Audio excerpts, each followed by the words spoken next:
Olá, pessoal, sejam todos bem-vindos ao webinar FinOps na Prática, transformando o custo em investimento.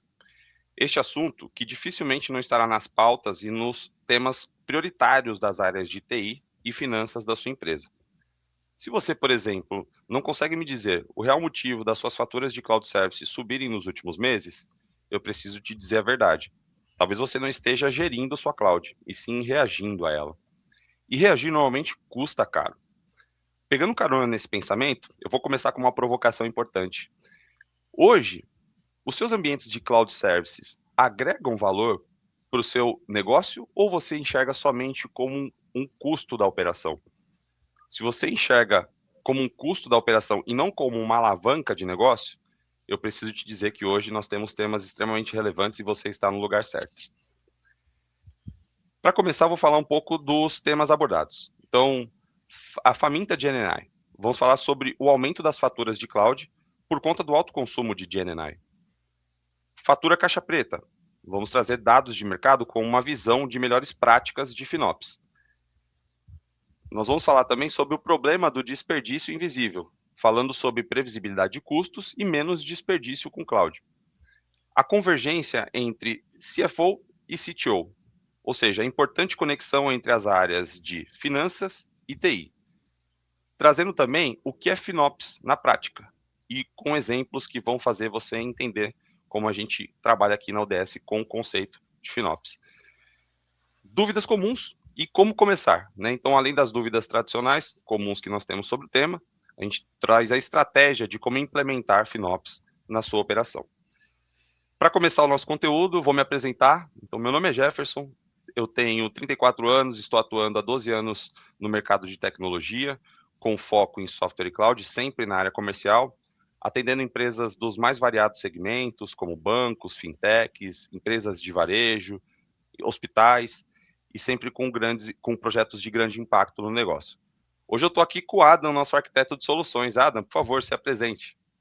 Olá pessoal, tudo bem? Meu nome é Adam, eu sou profissional de tecnologia, vai fazer em torno de 15 anos, atuo frente a projetos de consultoria, né, de DevOps, Cloud, arquitetura de soluções, passei por algumas vertentes de negócios diferentes, né, entre elas bancos, fintechs e operações de infraestrutura aí de grande porte. Então vamos lá, Jeff, vamos passar o Vamos lá. conteúdo para o pessoal. Obrigado, Adam. O Adam que vai contribuir muito hoje para o nosso primeiro webinar de Cloud Studio. Então, para começar, vou trazer um dado importante, que é o segmento de IaaS deve crescer quase 25% em 2026, impulsionado pela pressão de integrar estratégias de GenAI. Isso é uma fonte do Gartner. Ada, na prática, conta pra gente por que GenAI é tão mais faminta por recursos de processamento quando a gente compara com aplicações tradicionais de cloud que nós estávamos acostumados. Jeff, eu vejo como um motivo bem simples e direto. A AI não só busca uma informação hoje em dia, ela produz uma resposta.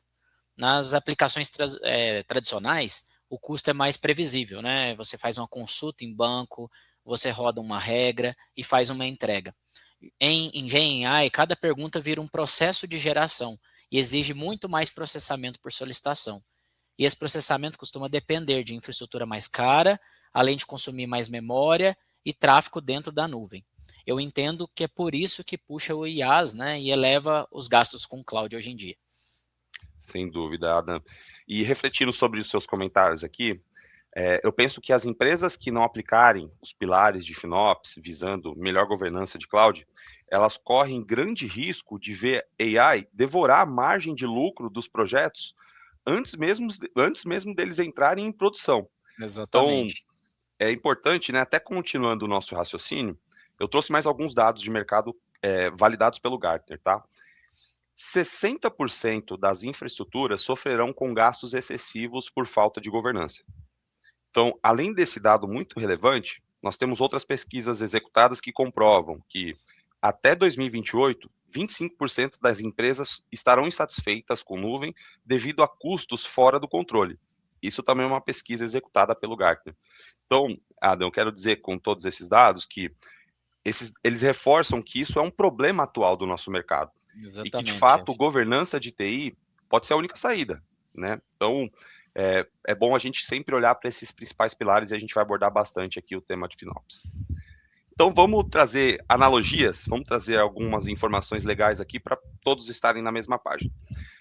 Eu gosto muito de trazer essa analogia focada falando um pouco sobre o desperdício, né, invisível, o problema do desperdício invisível, porque vai conseguir contextualizar todo o nosso tema aqui. Então, o FinOps, trazendo o conceito, a analogia do ar-condicionado, que eu acho bem legal, imagina que você deixa o ar-condicionado ligado na sua casa, mas você sai da sua casa por algum imprevisto que aconteceu e deixa o ar-condicionado ligado. Ou seja, a gente vai ter um desperdício, né? E, obviamente, a fatura vai vir com aquele custo adicional, sem com que você tenha Com aproveitado aquele certeza. ambiente fresquinho. A gente pode fazer essa analogia trazendo para as máquinas virtuais do seu ambiente, que estão ligadas 24 horas por 7, mas muitas vezes elas não estão usando nem metade da capacidade operacional. Então, esse é um ponto importante também para a gente validar. Uma outra analogia que eu gosto de trazer é a analogia da geladeira, comparando ela ao nosso banco de dados. Então, imagina que no banco de dados da sua empresa, vocês armazenam as informações mais sigilosas, as informações mais importantes dentro da sua estrutura. Assim também é na geladeira de casa. A gente armazena normalmente os alimentos que mantêm a gente de pé. Mas imagina que se você tem uma geladeira que dá para comportar alimentos para 5 pessoas, mas você mora sozinho, de fato você está desperdiçando um espaço frio, ou seja, está tendo um custo adicional também desnecessário. Então, de fato, é muito importante a gente trazer essa conexão para otimizar o ambiente. Tem um outro fator aqui também, uma outra análise que a gente conversou, né, Ada, antes de começar aqui, que é muito legal você trazer para a gente também, que é a questão das assinaturas de streaming, né? Conta para a gente um Exatamente, pouquinho. Jeff. Suas analogias são boas demais. Eu Sim, estou sim. pensando aqui, hoje eu assino em torno de 5 planos de stream, mas eu uso no máximo 2 deles, então se enquadra exatamente aqui no meu perfil. Exato, é importante a gente sempre ter um olhar para a otimização. E talvez o tema mais importante, vamos passar aqui para a convergência entre valor e performance. Nós sabemos que dentro de uma estrutura, de uma corporação, o CTO ele está buscando sempre por performance e inovação constante. Enquanto o CFO ele vai estar muito conectado a controle de custos e previsibilidade de margem.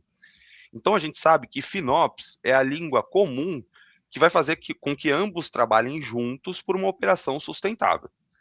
Então aqui, Adam, eu acho que é legal a gente trazer a sua contribuição para explicar para a gente na prática o que é FinOps. Vamos lá, Jeff. Bom, eu vejo da seguinte forma, assim, FinOps é a disciplina que coloca, né, realmente finanças, tecnologia e negócio na mesma mesa, para garantir que a empresa, né, use cloud com eficiência e previsibilidade, sem travar a inovação, que é muito importante hoje para as organizações. Não é cortar custo, eu vejo que é governar esses custos de uma forma mais gerenciado, entender quem está consumindo, por quem, quanto custa e qual retorno isso traz. O objetivo é transformar a conta de cloud, que é variável e bem complexa de lidar, em uma decisão de gestão, com visibilidade, metas, responsabilidade e otimizações contínuas. Nesse slide a gente traz os 3 pilares de FinOps, né? FinOps hoje ela é administrada pela FinOps Foundation, é uma instituição sem fins lucrativos, hoje mantida pela Linux Foundation. E ela aborda 3 pilares, entre eles o informar, que nada mais é do que dar visibilidade e o entendimento dos gastos, é você conseguir ter os custos por time, por produto, por cliente, gerações de relatórios diversas.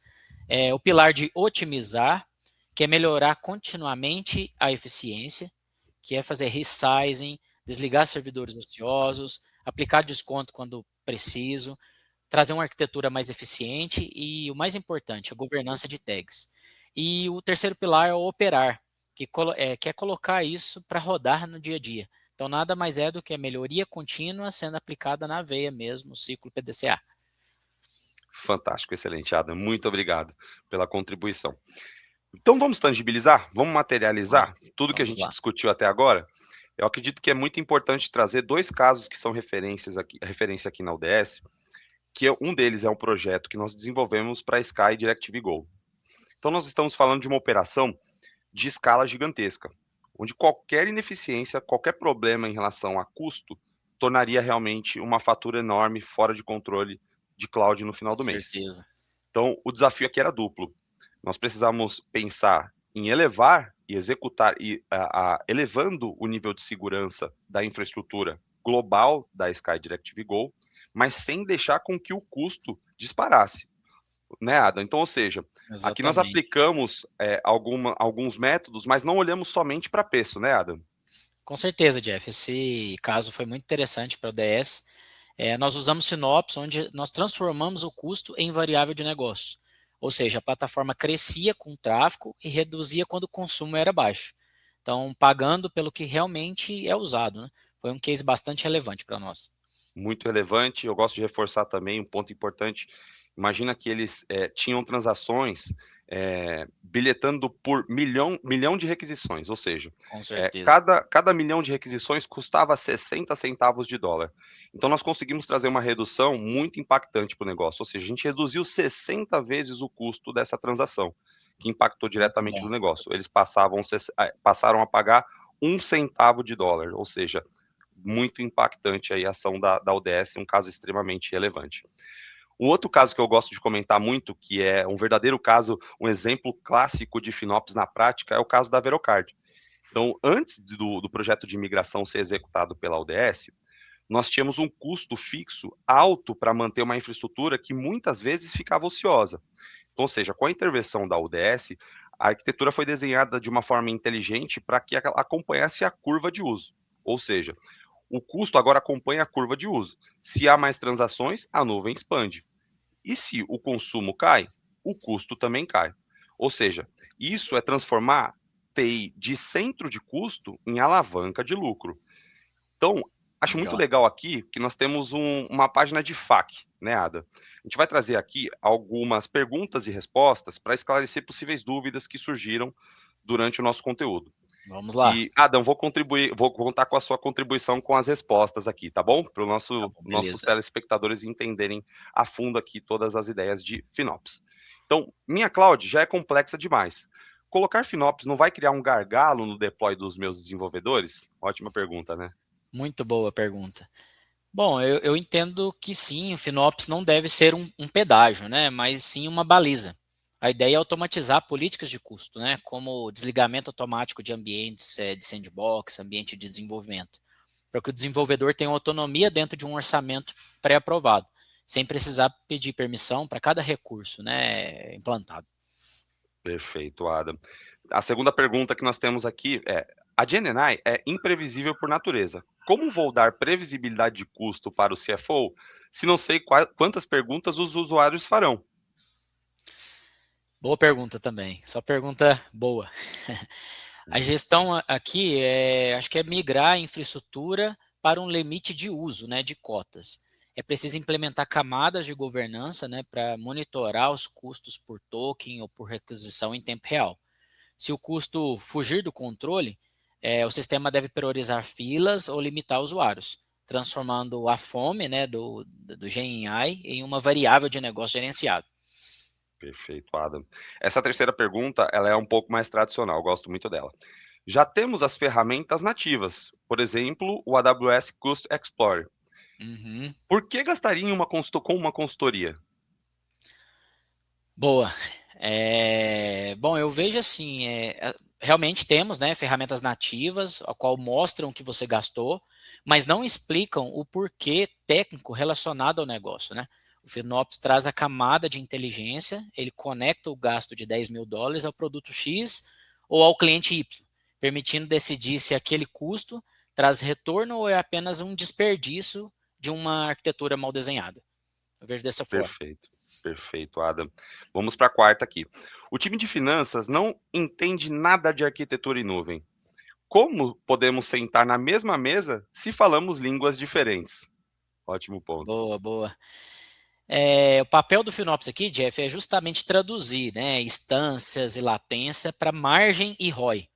Quando o técnico mostra que uma melhoria na arquitetura aumentou a margem de lucro do produto, o financeiro para de ver a TI como um centro de custo, né, e passa a vê-lo como uma alavanca de Uhum. negócio. Acho que é o mais importante. Sem dúvida, sem dúvida. Estamos acabando aqui as últimas duas perguntas. Nosso desperdício é legado. Não é mais caro o custo de engenharia para refaturar do que continuar pagando a fatura alta? Boa, boa. Bom, nem toda otimização exige refatoração. O pilar de otimizar foca primeiro no fruto baixo, né? Resizing de máquinas, governança de tags e o desligamento de recursos ociosos. O diagnóstico inicial serve justamente para calcularmos o ROI. Se a refatoração se paga em 6 meses de economia de nuvem, ela deixa de ser um gasto de tempo e vira um projeto estratégico para o negócio. Sem dúvida, sem dúvida. E vamos para a última aqui, que não menos importante, minha empresa utiliza uma arquitetura multi-cloud, AWS, Azure e Google. FinOps não se torna complexo demais para gerenciar? Ótima pergunta. Tava faltando essa. Estava faltando ela. É justamente na complexidade, eu vejo dessa forma, de multi-cloud, que o FinOps se torna indispensável para evitar gastos excessivos por falta de governança. A disciplina propõe uma camada de inteligência que centraliza os dados, permite que você decida com base nos dados unificados, né, em vez de discutir faturas isoladas de cada provedor. Eu acho que essa é a maior vantagem de se utilizar, né, uma ferramenta de FinOps hoje em dia. Perfeito, Adam. Muito obrigado pela contribuição, pela Obrigado, transparência e CDF. clareza aqui. Vamos passar aqui, então, para um slide muito importante, que é por onde começar? Onde a gente começa? Né? Então, nós sabemos que não se muda uma cultura da noite para o dia. Né? Então, Com certeza. é possível otimizar o setup de nuvem em poucas horas, mas a gente sabe que o primeiro passo para executar os métodos de FinOps é um diagnóstico do ambiente, para ter um controle total. Então, aqui na ODS, o seu projeto, né, você pode contar com certeza com o nosso time, né, uma empresa com mais de 20 anos de atuação no mercado, escolhida por 12 líderes de segmento, né, para ser o parceiro de tecnologia. Então, nos últimos anos, nós também ganhamos alguns reconhecimentos muito importantes, né, no Brasil e na América Latina, somos a empresa que mais cresce rápido. E aqui na ODS, a gente está acostumado a trabalhar com projetos de impacto, né, que geram valor para o negócio. Então, é muito importante vocês conectarem conosco para contar um pouquinho mais desses desafios. E aí, falando também da nossa estrutura, aqui nós fazemos parte do time de Cloud Studio, mas a nossa mandala é composta por outras áreas de negócio muito importantes para contribuir e completar a nossa esteira de negócios. Então, dentro da estrutura de Cloud Studio, nós podemos migrar os seus ambientes para a nuvem, otimizar o seu ambiente de nuvem, trazer projetos com roadmap de segurança. Então, nós temos uma esteira completa para atender os seus projetos de cloud. Não é diferente para todo o nosso portfólio também, com a contribuição dos nossos outros estúdios, né? O nosso AI Studio, Data Studio, que estão focados justamente nas verticais, né, de segmento ali de tecnologia. Nós temos o nosso time de desenvolvimento, o Dev Studio, e nós temos o Talent também, que é o time que vai ficar de olho nos talentos do mercado de tecnologia para trazer as contratações corretas, com os perfis corretos para a sua estrutura. Então, nós temos todo o nosso time aqui pronto para atender os projetos, e assim também funciona com todos os nossas plataformas prontas também, como o próprio Evo, que é nosso centro de gerenciamento de custos, para controle de nuvem, de custos de nuvem, para gerenciamento dos custos, focados também na parte de AI, e obviamente com todo o cenário de definição de políticas de segurança, é um centralizador que vai trazer uma abrangência bem legal para a governança de TI. Legal. Então, pessoal, entre em contato conosco através dos nossos canais oficiais, blog, redes sociais. Nós estamos prontos para atender os seus projetos e aplicar os métodos de FinOps na sua empresa. Então, pare de discutir faturas e comece a decidir com dados. Eu espero que vocês tenham gostado do nosso bate-papo. Eu agradeço muito a presença aqui do Adam e de todos vocês, pessoal. Até Valeu, breve pessoal. e muito obrigado. Valeu, Obrigado, Jeff. Adam. Valeu. Até mais.